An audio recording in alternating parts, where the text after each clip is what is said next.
आमची मुलगी शोधून द्या, नाहीतर आम्हाला गोळ्या तरी घाला, अशी हाक देत कुंजीरवाडी येथील अल्पवयीन मुलीच्या आई वडिलांनी लोणी काळभोर सहाय्यक पोलीस आयुक्त कार्यालयासमोर टाहो फोडला. तब्बल 1.5 महिना उलटूनही मुलीचा शोध लागलेला नसल्याने संतप्त कुटुंबानं पुढील 2 दिवसात मुलगी सापडली नाही तर मुख्यमंत्री कार्यालयासमोर कुटुंबासह आत्मदहन करू असा गंभीर इशारा प्रशासनाला दिला आहे. कुंजीरवाडी परिसरातील 14 वर्षीय अल्पवयीन मुलगी खासगी क्लासला गेल्यानंतर अचानक बेपत्ता झाल्याची धक्कादायक घटना घडली होती. या प्रकरणी मुलीच्या वडिलांनी लोणी काळभोर पोलीस ठाण्यात फिर्याद दिल्यानंतर अपहरणाचा गुन्हा दाखल करण्यात आलाय. पुणे शहरातील सिंहगड रस्ता, शिवाजीनगर, धायरी, कोंढवा, येवलेवाडी, मार्केट यार्डसह विविध भागांमध्ये आज मान्सून पूर्व पावसाने जोरदार हजेरी लावली. त्यामुळं उकाड्याने हैराण झालेल्या पुणेकरांना मोठा दिलासा मिळाला आहे. शुक्रवारी दुपारनंतर अचानक वातावरणात बदल झाला आणि शहरात अनेक ठिकाणी मुसळधार पाऊस सुरू झाला. गेल्या काही दिवसांपासून वाढलेल्या तापमानामुळे नागरिक त्रस्त झाले होते.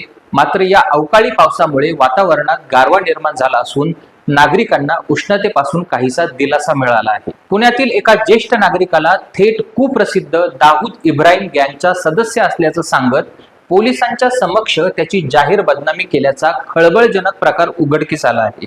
एका जुन्या अर्जाच्या चौकशी दरम्यान पोलिसांसमोरच हा सर्व प्रकार घडला.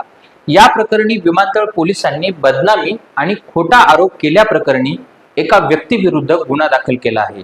परमेश्वर साधू म्हस्के, राहणार चंदननगर, असं गुन्हा दाखल झालेल्या व्यक्तीचं नाव आहे. म्हाडाचं रो हाऊस खरेदी करून देतो असं सांगून एका दाम्पत्याचा विश्वास संपादन करत त्यांची तब्बल 74,20,000 रुपयांची आर्थिक फसवणूक करण्यात आल्याची घटना पिंपरीतील संत तुकाराम नगर येथे घडली. या प्रकरणात 44 वर्षीय महिलेने संत तुकाराम नगर पोलीस ठाण्यात फिर्याद दिली आहे. त्यानुसार तिघांविरोधात गुन्हा दाखल करण्यात आलाय. आंतरराज्यीय गांजा तस्करांना पुणे ग्रामीण पोलिसांच्या स्थानिक गुन्हे अन्वेषण शाखा आणि बारामती शहर पोलिसांनी अटक केली.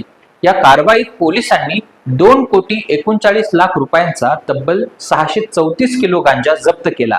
या टोळीने पश्चिम महाराष्ट्रातील सांगली, सातारा, सोलापूर जिल्ह्यात गांजा विक्री केली आहे. आरोपींकडून गांजासह मोटारी तसेच अन्य वस्तू असा 3,03,00,000 रुपयांचा मुद्देमाल जप्त करण्यात आला आहे.